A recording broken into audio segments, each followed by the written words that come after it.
Greetings and welcome to my Haunted House Playset project. This project was inspired essentially by the Funko Reaction line of classic horror toys and my wish to give them a befitting home. Being a toy collector and modeler, I wanted to push all my skills and experience to new limits in one piece that encompasses as many facets of my hobbies as possible. I wanted to make the ultimate Haunted House playset with tons of play gimmicks and features. After months of planning and 2 months' work, I'm very pleased with the results indeed. But let's begin at the beginning. One of the first inspirations that started me on this project was finding the Little Creepy's Haunted House playset, which is a little papercraft kit from the mid-70s. As soon as I found one of these, I couldn't believe it existed, that I had never seen it before, and after about a year or two putting it through eBay, I never even saw one. I kind of thought maybe this is actually a mock-up and someone actually made this up and it didn't really exist at retail. I found evidence to the contrary since, unfortunately, but I thought, I need to make the ultimate haunted house. What can I do to make the best haunted house for my toys possible? So I decided first on what inspirations am I going to take. And a lot of this came from classic horror and, of course, TV shows like Addams Family and Dark Shadows, and really looked at what scale was going to work the best for what I wanted to work with. I really decided on the 3 3/4 scale after having the Funko Reaction figures in my collection for quite a while now, and I thought this is probably the best scale to actually get a decent sized haunted house without having a trade-off for it being too monstrous to work on or being too small to actually fit a lot of gimmicks in. My next step was to actually find a house that I could use that I would then haunt high up. And I found the Fisher-Price Loving Families line had a very impressive little mansion that looked very, very good for the purposes I was after. After I found one of these very cheap on Facebook Marketplace, I set about working out what I was going to do. This started off with, of course, a fresh coat of paint, boarding up windows, and really then deciding, okay, what else can we fit in here? I also realised that I needed to add an extra level to the haunted house at this stage. I really wanted to have a basement so that I could have a monster lab and a crypt inside it. This required me to get a little foam box and, using some expanding foam, carve out some rocks to be a little edifice around the front with a staircase, and then have the rooms underneath, which I thought were integral to the design. There's no way I can make a haunted house and not have these rooms in here as well as all the other stuff I wanted. So in the final design, this added an extra level and also gave it a much more ominous presence. From here, things snowballed pretty quickly. As you can see, I already sorted out all the lighting systems I wanted to put in, and then I thought, right, let's get a dining room in the top left-hand corner. The right-hand room was originally going to be a bedroom, but I just did not have the space to make the furniture work. That eventually turned into a study, and finally morphed into a library. The ground floor I always wanted to keep nice and open so there was room for figures to mill about in and not have a lot of clutter, so I essentially made a living room off to the right hand side with a fireplace, and then to the left hand side I have a swing out staircase. This is actually from another Fisher-Price playset. I figured if I have that in here, this can swing out to gain access to the top level, as well as allow for a gimmick in itself, which we'll get to later. And I also wanted to make sure that there was a nice bit of space so things weren't too cluttered when figures sit in there. The bottom level, of course, as we said, the Monster Lab and the Crypt. The access to these levels was going to be always through gimmicks. There's actually a trapdoor in the back of the main area on the ground level, and there is another mechanical feature, for want of a better term, that gains access to the Crypt. We'll get to these in due course. As we can see, though, once the lighting all went in, which was no mean task, things started coming to life. I also wanted to make sure that everything had its own switch, that you could turn switches on or off, and my final decision with this was that everything ran on battery. Didn't want to have any mains power running into this thing, so by the time we got to the end of it, there's a lot of batteries in this thing, but I love the fact that you can switch everything on and off individually. Getting back to the exterior though, there was a few gimmicks I wanted to include here for sure. First was a glow effect, which is really covering the entire house. Also I wanted to add a well on the left hand side and a broken down tree on the right hand side. The well is actually a secret passage that goes into the crypt as well. There's a little grate that opens up, and if they fell down the well, they end up in the crypt. I thought that was a delightful little play feature. The tree was actually a old Christmas tree, a wire Christmas tree that my girlfriend came across, and with a lot of heat treatment and resculpting, I came up with a nice bent over tree. I populated that with some little crows, which were extras from the Scarecrow Batman animated series, which I figured that scaled out very nicely and populated the tree just enough. Getting back to the glow effect, this is one of my favourite parts as far as gimmicks go for the haunted house. I bought some powder that supercharges up in light, and with this long exposure you can just see how bright it is, especially with all the lights on the inside. I really see this image and think, wow, that looks like a that looks like a pretty scary haunted house.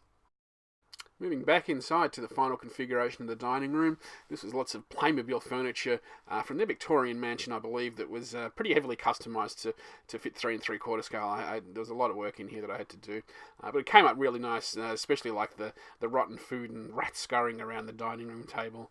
There's even a nice little surprise under the dome in the middle, which I thought was a nice little addition too. One of my favourite mechanical gimmicks is the turning of the pillar downstairs, which takes the night away and reveals a skeleton. I really thought this was pretty cool to include, because it also opens up a little trap door in the ground floor which goes to the crypt. This is the secret way into the crypt, or the trap door. By spinning the pillar the other way, of course, it then brings the night back. I was very, very pleased with how this worked. The little room upstairs to the right, of course, is our little library, and this is essentially a room I made just for the fan of the opera. I put a gramophone in there, and he's got his library so he can hang out reading some books, relax on the chaise lounge even as well. Now on the ground floor we have a nice open area, and this is with the staircase swung out, which we'll get to in a second. Again, lots of Playmobil furniture that I enhanced to fit the scale a bit better. A nice little sarcophagus for the mummy to, of course, hang out in when he's not tormenting everyone. The fireplace was a nice little model LED kit I found, which had some really cool flickering effects. We'll see that when we get to the video. Of course, lots of paintings and other bits added too. Access to the lab from the ground floor is through a little trapdoor that I've got hidden away just here behind the mummy. It's something that I thought you shouldn't have access to a laboratory that's too easy, so I've got a little flip-up door that gives you access to the staircase, which gets you down into the horrors beneath the haunted house. Putting my recently learned fibre optic skills to good use, I managed to run some fibre through the staircase to add some like blinking eyes underneath the stairs, as well as adding some pretty creepy blinking eyes to the paintings as well. So I thought this was a pretty cool little touch. The eyes do blink a bit randomly as well, so it is quite effective. The lab was always going to be the most troublesome room, because getting everything to scale and finding all the bits and pieces, I knew this wasn't going to be easy. There was a lot of bits scratch built and customised, and my girlfriend supplied some really cool little pieces as well that just required very little work to actually make fit. I was always going to use the Frankenstein from the Burger King Universal Monsters Premiums line from the 90s. I thought he was always one of the best Frankenstein action figures. And I also included his little charging bed, for want of a better term, to make sure that was the centerpiece of the room. The main thing, though, is the Vultulator, and I really wanted to have the classic Universal style Vultulator, and that was something that I built from scratch using an MP3 player and all manner of other bits and pieces as well. But it works. Well, kind of.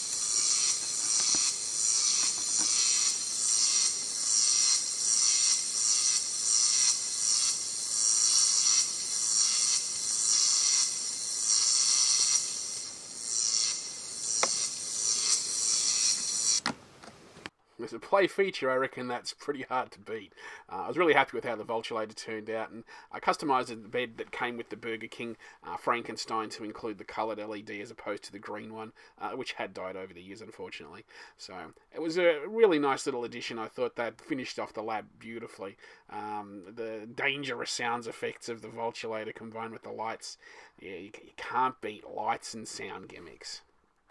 The other room down in the basement, of course, is our crypt. There's a little ghost in here keeping everyone under control, and that's a Emperor Star Wars figure that I heavily customised. We've got the grill over the entry from the well above outside as well, and a couple of green LEDs in there, creating a really cool lighting effect. I also added a little torch to the side wall as well, which has a hidden switch in the rock face. I was really happy with the coffins too. They were cookie cutter moulds, and they were also silicone moulds that I cast in resin. Really happy with how the little space here turned out, especially considering how small the space was to work with. The final gimmick for the haunted house project was adding a soundtrack to it. I really wanted to have a play feature where you open the front door and it starts off playing a soundtrack. So this was a lot of work to set up, a lot of work to create as well, but I think the results were really worth all the effort.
And that brings us to the end of my Haunted House playset odyssey. It's been a very rewarding and testing past 3 months going from vision to completion, and it's one of the very rare occasions where every gimmick and feature I wanted was included. Absolutely no trade-offs were made on this project at all. I've even added some extras along the way, such as a Peter Cushing Van Helsing, and I'm sure I'll add lots more to the cast of characters as time goes on. I'd like to thank my girlfriend Sonia for being my partner in this endeavour, as without her there'd have been little chance to get it completed in the time frame I gave myself. Thanks for watching, and I hope I get to share another project with you in the future. Bye for now, and happy Halloween.